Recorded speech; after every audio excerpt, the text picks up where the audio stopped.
Well, hey, everybody. Happy Friday. Let's do a podcast. Mike in the Midwest show here. Let's change this up. Let's see what we got. Let's go bubble. Why not? All right. Let's see what we got here.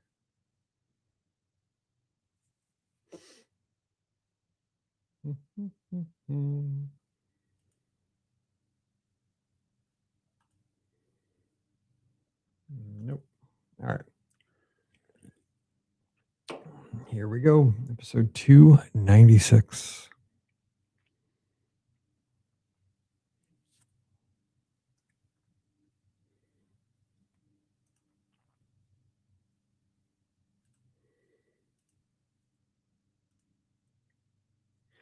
Well, hey, everybody. Welcome to episode number 296 of Mike in the Midwest, our mini podcast for the amazing patrons just like you of the Be Our Guest podcast. Of course, my name is Mike Rallman, host of the Be Our Guest podcast, which you can find at beourguestpodcast.com or wherever you download shows.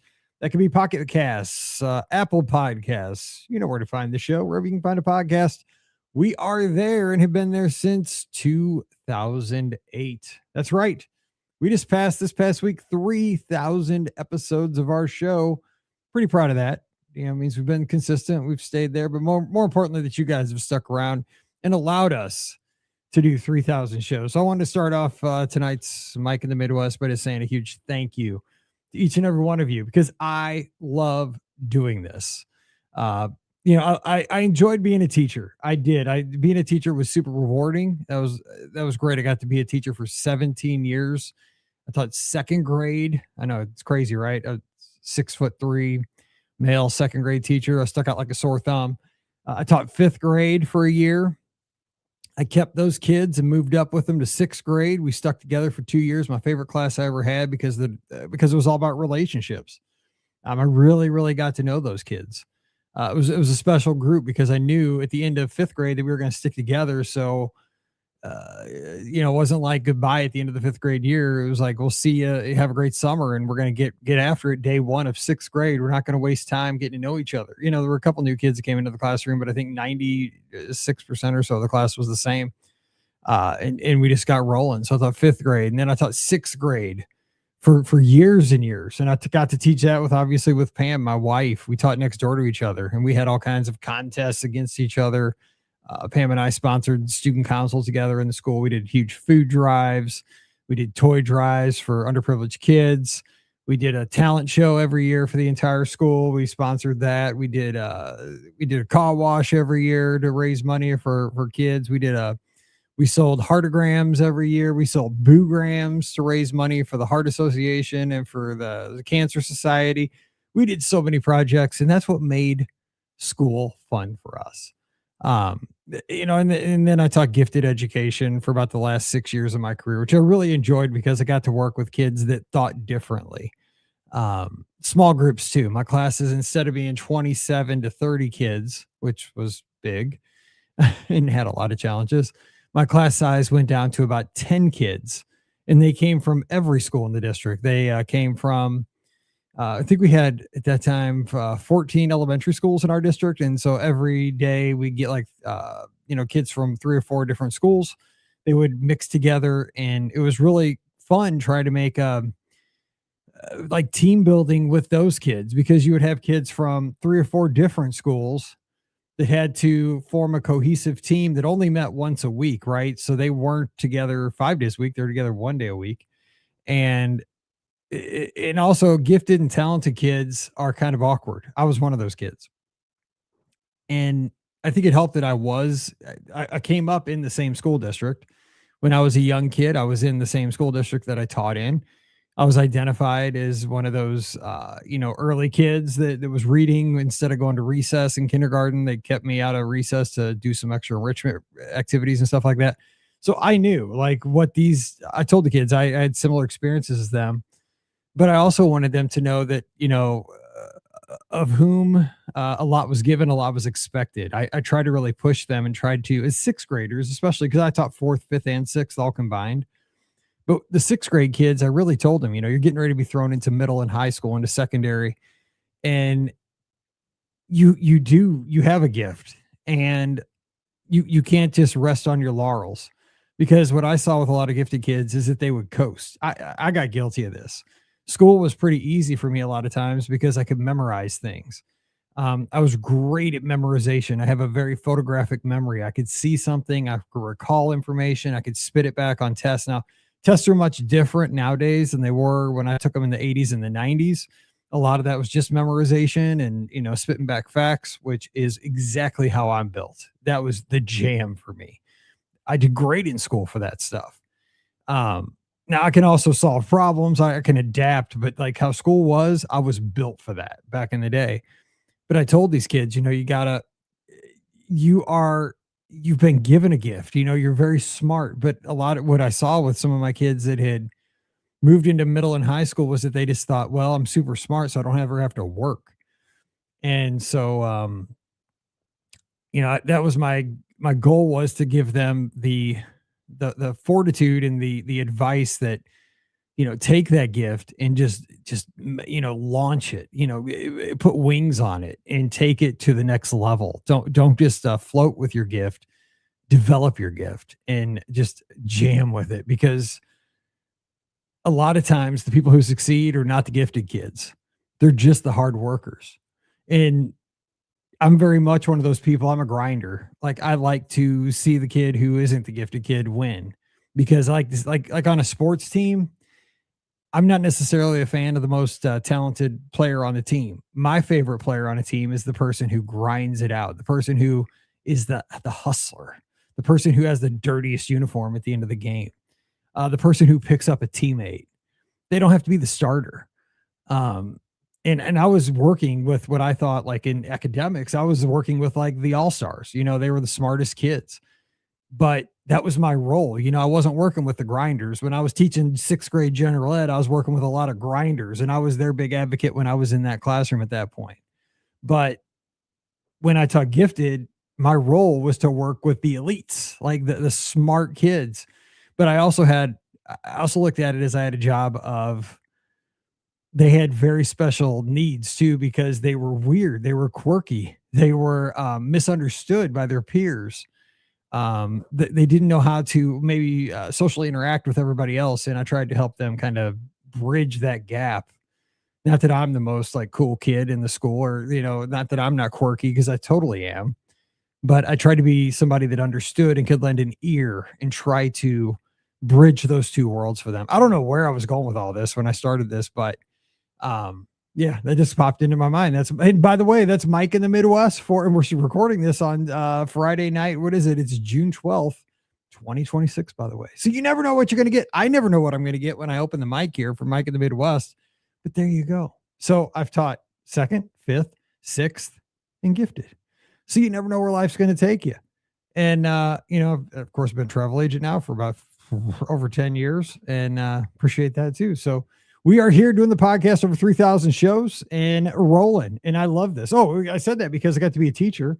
But the one thing I always want to be, besides a teacher and a ball player, I always want to work in radio. And this has given me, they always said, like, do something that kind of scratches the itch. I do have a bucket list thing. I've kind of told my dad this. I don't know if I've actually told it out. Maybe I have told him this. I'd love to do this. There's a radio station in St. Louis called KMOX. And it's an AM station, 50,000 watt. It's like the big radio. It's the big AM radio station that, the geriatrics listen to at this point, the old people. But it's the radio station that carries the St. Louis Cardinals, and it always has. When I was a kid, I always listened to this. I've talked about this on Mike in the Midwest. I always listened to this station.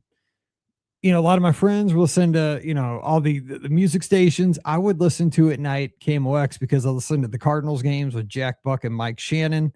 But they also had some talk radio shows where they had this thing called, it was just like At Your Service or Open Lines, where there was a guy that came on at night called Jim White. He called himself the Big Bopper. And he would come on, I think at 10 o'clock after the ball games. And I guess I stayed up late back then. But he would have a topic. And then he would open up the phone lines, 436-79. God, I can't believe I remember the number, but it was 436-7900. And God, isn't that scary? You remember that stuff? 436-7900. And I would actually call in as like a little, maybe 10, 11, 12 year old, like, some kind of crazy topic. And it wasn't like political back then. It was just topics. But he would, and the thing was with Jim White, he would say something like, if you said, "Hey, how are you?" after the first caller, he would get mad and hang up on you because he would say, "I've already established that. I've already told everybody I'm good tonight. Why are you wasting my time?" That's how he was, like an old curmudgeon. And I love that because he was like the old angry grandpa of St. Louis at night on the air. And he always started the show. He's in the dimly lit studio at the end of the hall.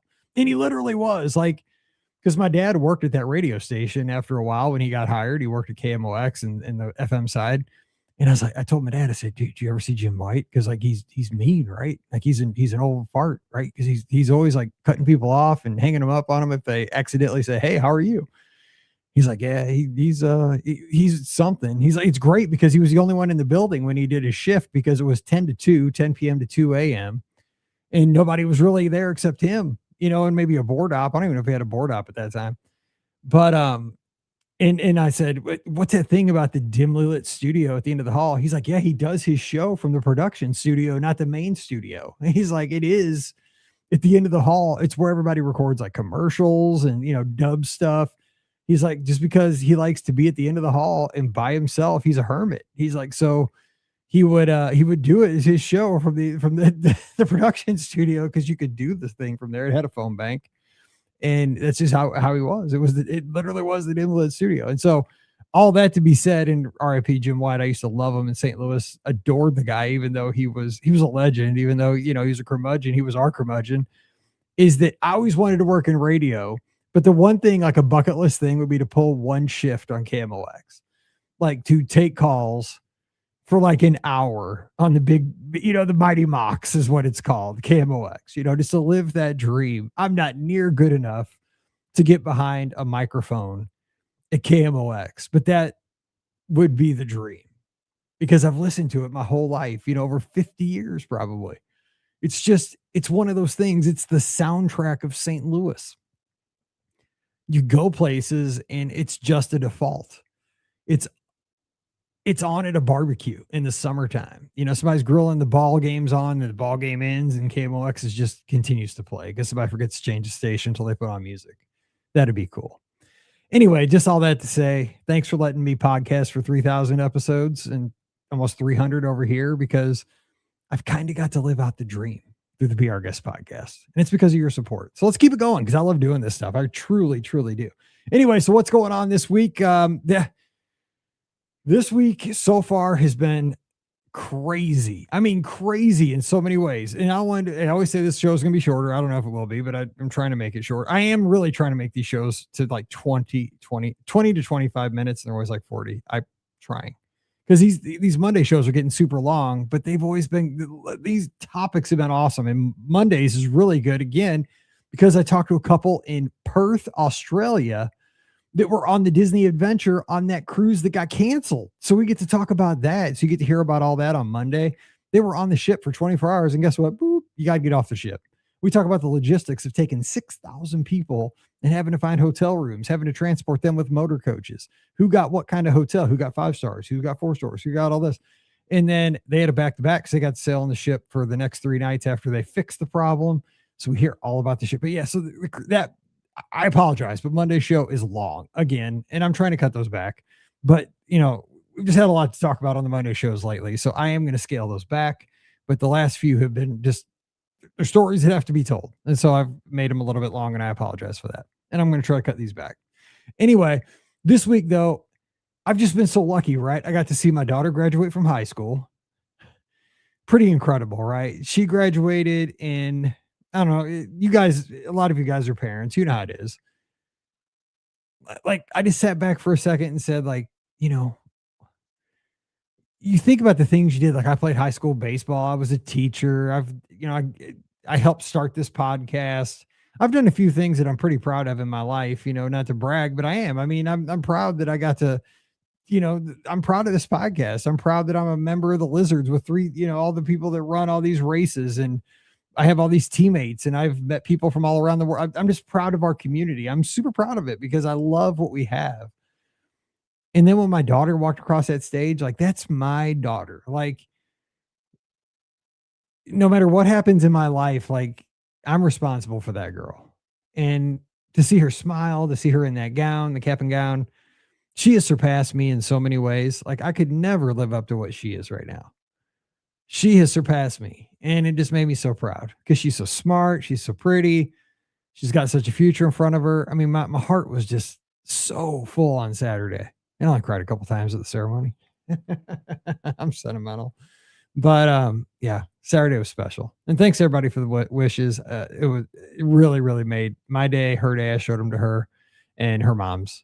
We all shared in that. And then Wednesday, just a couple days ago, celebrated 20 years of marriage to my best friend. And that was really special too, because I truly believe God gave me the perfect person to be married to. And again, we've talked about here, like fate, how fate happens. I was going to the University of Missouri St. Louis to get my teaching degree. I didn't even start college there. I started at Missouri Baptist College, transferred over to UMSL because it was just a better fit. Missouri Baptist was too small for my liking, and got placed for my student teaching at a school that I did not want to student teach at. It was called Wedgwood Elementary. I was really kind of bitter about that at first. I was like, I'll just put in my 7 weeks there, do my other 7 weeks in the district I want to teach in, which is Hazelwood, which is where I went to school. Didn't like Hazelwood when I student taught there. Fell in love with Wedgwood when I student taught there. And lo and behold, I got my job at Wedgwood teaching 6th grade next door to Pam. And here we are. You know, we've been together for a long time and married for over 20 years now. And every day has been amazing. And so we got to celebrate all that in a week. Our daughter graduating high school and being married for 20 years. And it's something. And I count my blessings all the time. And then what makes it even more weird is that I'm home by myself for the very first time in forever. Like I can't remember the last time I was home by myself forever. Now I go to the races all the time by myself, but I'm at Walt Disney World or I'm at Disneyland. I've even gone on a couple cruises, like media cruises for the agency, for the podcast by myself. But that's different, right? Because I'm at a destination. I'm busy. I'm doing events. I'm running races. That's and Pam's home with Mallory, so they're home here. It's like a reverse role where I am right now. Now I'm home, just working and doing Mike in the Midwest, and Pam and Mallory are down in Cozumel. They're at the Hard Rock in Cozumel for a girls trip that all the girls from the high school and their moms decided to go down there because that's where they wanted to go for their girls trip for graduation. So they're down there for 5 nights and living it up in the pool and in the beach and all that stuff. And they went to the club last night and all that stuff. And I've never been home by myself like this. Like, this is so weird. I'm just like, what do I do? Like, and not that I have the most exciting life anyway. I don't go anywhere, but it's just me and Riley. So we're just kind of hanging out. I've been talking to Riley, gone on walks. I went to LS Teca tonight, just like I do every Friday night, but it was just me. And I'll tell you what, it's a blessing because we have the same, we have either the owner waits on us or this lady waits on us at LS Teca, who's very sweet. She works by herself. The entire restaurant she runs by herself when we get there on Fridays until about 5 o'clock. Then other people start trickling in to help because about 5 o'clock, it starts to get a little busier. We usually get there about 4:30. And so she just tells us, because we're regulars, right? Just sit wherever you want. She goes, you don't need menus, right? We're like, no, we always get the same thing. We always get fajitas and guacamole. So she goes, just grab a table, wherever you want. So we sit down. We don't bother her. And she just comes over, brings the chips, brings the salsa, brings a guac. And then, she puts in the order for the fajitas. But she comes over and talks to us. And she's like, where's everybody else? Where's your wife? And I'm like, she's in Mexico. She came over, Mexico, because she's from Mexico.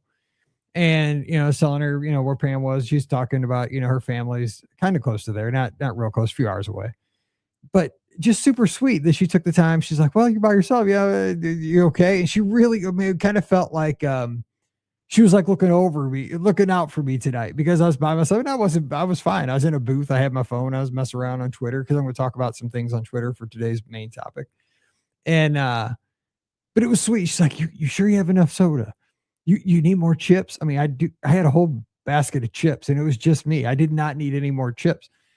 You need more napkins? I mean, and then I was like, oh my God, I'm self-conscious. Do I have like guacamole all over my face? Do I got sour cream on my shirt? But she was just like, she's just like, this guy's by himself. Like, I got to make sure he's okay. But it was just, she's super nice and she always talks to us and is very kind. And so, you know what I told her at the end of my meal? I said, you know what? My wife's she's out of town until Tuesday. I got to pick her up at the airport Tuesday afternoon. I said, I'm coming back for dinner tomorrow night because I love it. I could eat fajitas every night. So I think I'm going to go back tomorrow night. But yeah, it's one of those things. Today has just been, working's been fine. It's been a Friday. It's beautiful here in the Midwest. I mean, it's been hot this past week, hot and humid, like at 95 with humidity up until yesterday, through yesterday. Storms went through last night and just killed the humidity. The humidity went away after the storms. Right now, it's just a beautiful blue sky. I think it's like 83 degrees. So nice and no humidity. So I was driving, to the LS Tech and back in the Jeep. I don't have the doors on anymore. They're gone. The top's down. And just the wind was in my hair. Good music on the radio. I was like, it is so nice. Like, life's good. I had a belly full of fajitas. I mean, you just got to look at the blessings. Like, she was so good. The waitress was so nice to me. She was so kind. She was loving her job. I was loving just being there. I'm driving the vehicle. When I was a 12-year-old, I'd have killed to have a Jeep with no doors. And here I am. I'm driving a Jeep with no doors on like the perfect St. Louis day, like 82 and sunny and no humidity with like good music on a Friday. And I know later tonight, I'm going to get some Dairy Queen with my dog. My Doodle's going to be in the back seat. We're going to roll down in Highway 94 down to the DQ and wrap up tonight after a little bit more work with a Oreo and brownie cupfection. So yeah, life's good. Anyway, let's hit the feedback for this week or for last week's show. We just have one piece. Trisha jumped in. We're talking about, taking in that greatness around you. When I was teaching down at Space Camp with all those teachers of the year, just sometimes you just got to shut up and listen. Because I was with all the teachers of the year and I was just like a second or third year, sixth grade teacher. I didn't deserve to be leading that group at all. So there were times where I just sat there and listened to them talk to each other because they had met the president. They had flown with the Blue Angels. They had done all this cool stuff. And obviously, even just to get that opportunity, they had so much experience as educators. They were the best of the best. And so when they would bounce ideas off each other you'd have a high school science teacher talking to a music teacher, talking to an industrial arts teacher, talking to a kindergarten teacher. It didn't matter. They were talking about leadership, motivation. Those things translate to life. And I got so much out of that. So Trisha says, now, as a clinical lead dietitian, I'm responsible for conducting chart audits on my peers to ensure that they are including relevant nutritional information on the patients. Although a daunting task, I use the opportunity to learn from my coworkers so I can improve my own charting. And I'm going to use that 2 ears, 1 mouth line of my daughter. That girl can talk, but she doesn't always listen. I think we all need that reminder sometimes, not just kids. Obviously, I talk a lot. I'm a podcaster. I was a teacher. That's a job for an extrovert. But I think we all need the reminder sometimes. Like, if you just listen, if you're observant, it's not even listening. It's observation. Just look around, see what's around you, because you can learn so much that way. And I did that this week, actually in the last 24 hours. So here's the topic for today. And I want you to get in on this. Okay. So I have a confession. I got to give this to you. And this is why I love, because we're all different. We're diverse. I've tried to get into soccer. I can't. I can't. And I've coached soccer. That's the thing, is like, Paige was a soccer player. Paige was a really good soccer player. Paige played varsity soccer all 4 years of high school. She made the varsity soccer team as a freshman in high school and played all 4 years. And she played club soccer going up. I mean, she was a really good midfielder, and she played goalie sometimes. She was just a heck of an athlete. And there were times where I coached her team. Like, I coached all of her indoor soccer teams. I loved it. I did love indoor soccer. It was kind of like hockey, but I don't know if all of you know what indoor soccer is, but indoor soccer is awesome because you play off the boards and it's a faster game. Outdoor soccer with gigantic field when they were littler, that was just, oh my God, that was a pain. But I just haven't gotten into just soccer for me. I know, I just think it takes somebody who maybe grew up with it or something. I'm just more of a like SEC football guy. You know what I'm saying? Like, I just need the pageantry. And I know soccer has pageantry if you know the lore. I just don't know the lore of like all the European stuff and all that. My thing, like, I've grown up with like the American stuff. So I think it's past me. But here, neither here nor there. Here's what I found today. I came across one account somehow in my Twitter feed. Let me give you the Twitter in case you want to find it. Because the thing is, because of the algorithm, if you click on something, you will continually get more and more of that thing on Twitter or X.com. Now, let me find it. Of course, let's see here. I didn't favorite it, so I'm looking for it. His name is Freddie, and he's from Germany. Sorry, I'm looking for it here because I made a note this morning on the treadmill in my Google Keep. Where is it? See, this is what I get for being prepared because I actually saved his actual. Oh, here it is. So, Freddie from Germany is the account I found first. It's at Freddie LA7. So FREDDY LA and the number 7. And this is the first one I saw. And so this is just a guy that came over to watch the World Cup. He's from Germany. He wanted to watch his German team in the World Cup. And I guess his team's playing down in, I think his team's playing in Auburn Stadium in Alabama. And so he's rented a truck and he's driving around the Southeast. Like he's driving around Alabama, Mississippi, Texas, Georgia. He's trying to get, he's trying to get to see the American culture. And I was kind of looking at it at first, just like casually, like so he was at first just going to like fast food restaurants. So you'd see him like with his first experience, like with Taco Bell. Now at first I'm like, Taco Bell, they got to have Taco Bell in Germany, Wendy's, stuff like that. But then he went like to a Buc-ee's and he would give impressions with like eating a brisket sandwich at Buc-ee's. And so I'm like, that's pretty fun. Like somebody that's never been to a Buc-ee's, that's pretty fun. Then I found a better account than his. Freddie's good. Let me give you that. But then you got to follow this one. His name is Sean from Scotland, and he's at SeanVlog _, which is ShaunVlog _. This cat's awesome. He's doing the same thing, following the Scottish team and just talking about all kinds of stuff, discovering things. So if you click on those and watch a couple of videos, your algorithm will give you more and more of this stuff. And he's even giving more information. Like he's telling you, I saw something this afternoon. He was explaining what a piece is so you don't get confused. So he's saying that it, like in Scotland, if you mention, or, in their language, if you say, I have a piece, PIECE, that means in Scottish, you have a sandwich. But, obviously in the States, if you say you're carrying a piece, that's a gun. So you got to be careful how you use that term in World Cup settings. Like if you're a Scottish football fan and you're at a game and you're telling somebody, you got a piece in your pocket or something, that could get you in trouble in a bad way, especially like at the airport going through security or something. That'll get you taken down. It'll get the airport shut down in a blink where, it could be just like a hoagie on rye or something that your mom left you. So he's explaining the guy's a riot. So now, because I've been watching him and he is awesome. This guy is so good. Like I've like followed him and I'm loving this. I'm getting more and more. So I got this guy from England that was eating a biscuit and gravy for the first time. I'm like, oh my gosh. And I got there was another British girl that had discovered Chick-fil-A for the first time and talking about the sauces and the chicken. Bottom line is you'll get more of these folks. Oh my gosh, where's this kid from? I think I posted it in the clubhouse. Go to the living room. I posted a few of these and that'll get you started. That's your starter kit. Just a regular clubhouse in the living room. But there was a guy like that was in a Ram truck and they had country music playing and he was getting ready to go to Hooters, like to get wings and beer and watch a game or something. And the way he said Hooters I almost fell off the treadmill, the way he said it.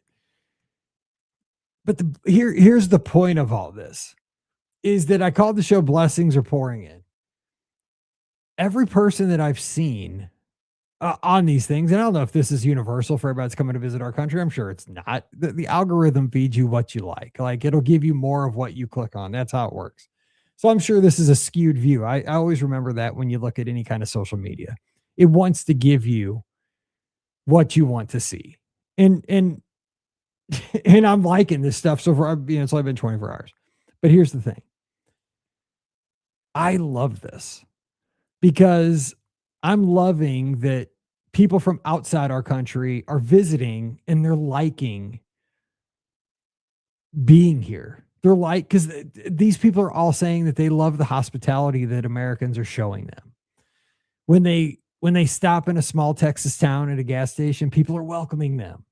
They're asking them where they're from. They're saying, here, try this sandwich. You're from here. Try sweet iced tea. Have you ever tried sweet iced tea with a lot of ice? Some of these people from Europe are not used to having, tons of ice and sweet iced tea. And I'm telling you, when you have sweet iced tea, like I have a Milo, I drink Milos. I have a gallon of Milo's sweet iced tea up in the fridge. I've been drinking it today. It's right here. And I'll tell you what, that stuff is sweet. But that's just what I grew up on. That's what my grandma gave us, all my whole life.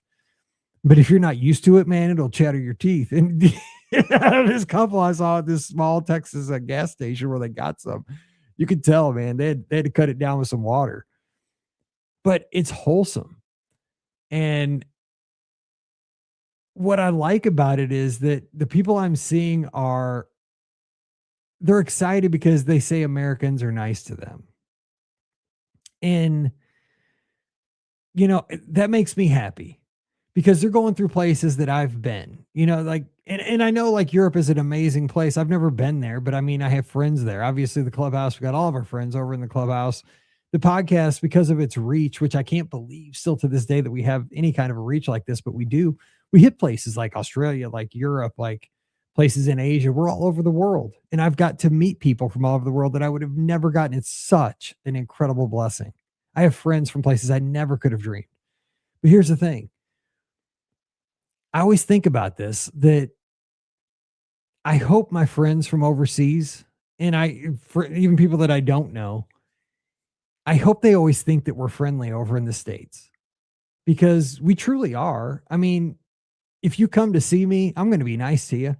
And you know what? Brad, my next door neighbor, who was just cutting the grass, but he just stopped because he always does every time I open the mic. And I love the guy. Flies 2 pirate flags outside in front of his house. One's a cat pirate. One's a regular pirate flag. He's the best dude. I love Brad. Shout out if you ever listen to this. But he's the nicest guy. He'll give you a beer. He'll give you anything you want. If you come by his house, he will do anything for you and he'll give you anything. And you know what? That's probably anybody on our cul-de-sac. Doesn't matter. They'll just give you hospitality. I think most places in our country are like that. And that's what I'm seeing in these videos, is that people are coming here, and it's not just the brisket. It's not just the sweet tea. It's not just the, like some people are getting crazy. They're going crazy because you get free refills and ice in your drink. That stuff's cool. But what I'm liking is that people are excited because they say Americans are nice. Americans are kind.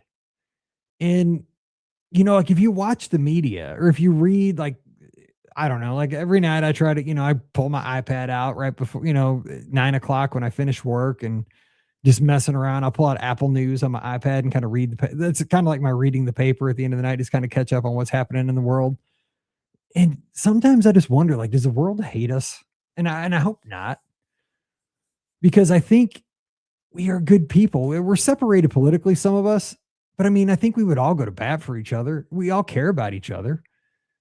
And I really do. I can't wait to get to go myself to Europe. And I would hope that when I go to Europe and I visit Scotland or I visit England or I visit Germany or Italy or Spain or France or whatever, they would see me as an American and they would still be kind to me, because I want to explore those awesome cathedrals and I want to see Stonehenge. I've always wanted to see Stonehenge my whole life, and all those awesome sites in London and all that stuff, because I've taught about it, to my kids, but I've never seen it firsthand.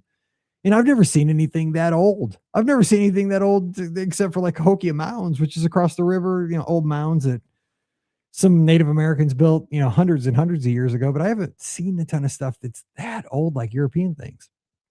But I hope that someday I get to be on the other side of this, that I can be the visitor and get that hospitality on the other side. But what I'm excited about is that I'm seeing people going through places that I've been, especially like those folks that are traveling through the South, like Alabama, Florida, Georgia, Mississippi. Like that's my stomping grounds. Like that's my America.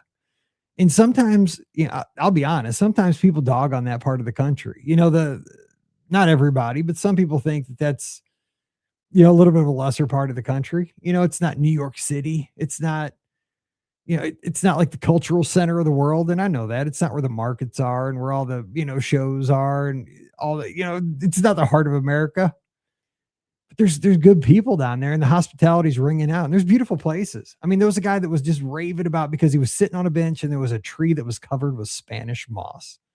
And he said that was the most beautiful thing he'd ever seen. He'd never seen anything like Spanish moss. And I agree because I love Spanish moss. It has a distinct beauty. But bottom line is, I'm just glad that folks are coming over here and they're saying Americans are nice and the blessings are pouring in. That makes my heart happy. And so I think we need to do more of that. When you see somebody, be kind. Let's open that door. Let's be kind. And it's been cool. Like the one guy we talked about this with Simon, I think on the podcast a couple of years ago back. One guy visited Walmart and he's talking about he got a piece of meat, like a piece of sausage as big as his arm, a pizza that was huge, a gallon of Arizona iced teas. Like we get bottles of, cans of this, not a gallon. But he was like, I could get lost in this place. Just like when we have Walmarts everywhere. We take Walmart for granted, but he loved Walmart. He was just like in awe. Somebody was showing him like, he went down the one out. What do you got to get? He's like, the lady told him Swiss rolls, honey buns, Twinkies, like this is what you got to take home. Pop-Tarts. Like these are America. And I mean, that's right. That's exactly right. But it just like, we have all these things around us. Like, and it makes me think about the bounty we have that we just take for granted. We have beautiful places in Alabama. We have beautiful places in Mississippi. We have beautiful places in Tennessee. We have beautiful places in Indiana. We have beautiful places in Missouri. And you know where I don't go? I don't go to beautiful places in Missouri very often. Now, I'll tell you somebody who does take advantage of this kind of stuff is Scott. Scott is from Michigan, and he goes all around Michigan on day trips all the time. And that's credit to him because he'll go all around. I see him all on the weekends. He'll go all around his state, and he takes advantage of it. And that's, I think, we should all do, because we have a beautiful country. And we might not have the oldest things in the world, but we have a pretty cool country too. And I'm glad that people are enjoying it. And I hope everybody that comes over really does enjoy it and keep that hospitality going. I think we're being pretty cool neighbors for everybody. So let's keep that. It's making me happy. I like the people are enjoying their time here so far. So I hope it keeps going. Anyway, that's what I want to share today and hope you're having a great start to the weekend and hope you have a better one. So until we're back together again next week, I'm Mike. And we will see you real soon.